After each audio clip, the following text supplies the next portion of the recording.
రెండవది half of the states accepted, అది already జరుగుతుంది. హాఫ్ ఆఫ్ ద స్టేట్స్ అనేది సాధ్యమే, వీళ్ళకి ఉన్నది 2/3 స్టేట్స్ ఇప్పుడు వీళ్ళ చేతుల్లో ఉన్నాయి కాబట్టి సాధ్యమే అనుకున్నా. ఇది సాధ్యం, అది అసాధ్యం. కాబట్టి ఇదంతా చేశాక మళ్ళీ న్యాయస్థానాలు అడ్డొస్తాయి. అక్కడ మళ్ళీ రాజ్యాంగ ధర్మాసనం 5 సభ్యుల 7 సభ్యుల ఏమంటారు దీని మీద అన్నటువంటిది అనుకున్నాం. ఇప్పుడు పరిస్థితులు చూస్తుంటే జాయింట్ పార్లమెంటరీ కమిటీ చెప్పినటువంటి, జాయింట్ పార్లమెంటరీ కమిటీకి లా కమిషన్ చెప్పిందట, జమిలీ ఎలక్షన్స్కి అసెంబ్లీల పర్మిషన్ అక్కర్లేదు. ఎందుకు అసెంబ్లీల పర్మిషన్ కావాలి? ఈ హాఫ్ ఆఫ్ ద స్టేట్స్ ఇది కాకుండా నేను అనుమానించినటువంటిది, సో న్యాయస్థానాలకి వెళ్ళడానికి అవకాశం ఉన్నది ఏంటంటే, మనం ఎన్నికల్ని ప్రకటించేటప్పుడు 5 సంవత్సరాలకి అని ప్రకటిస్తారు ఈసీ.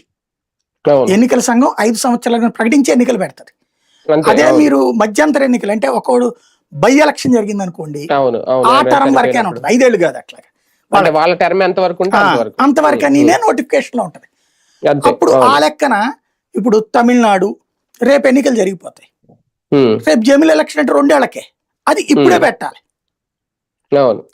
ముందు ఎలక్షన్ పెట్టేటప్పుడే అట్లా పెట్టాలి. లేదా తర్వాత మధ్యప్రదేశ్, రాజస్థాన్, ఛత్తీస్గఢ్ది నవంబర్లో డిసెంబర్లోనో ఏది 2028లో జరుగుతుంది.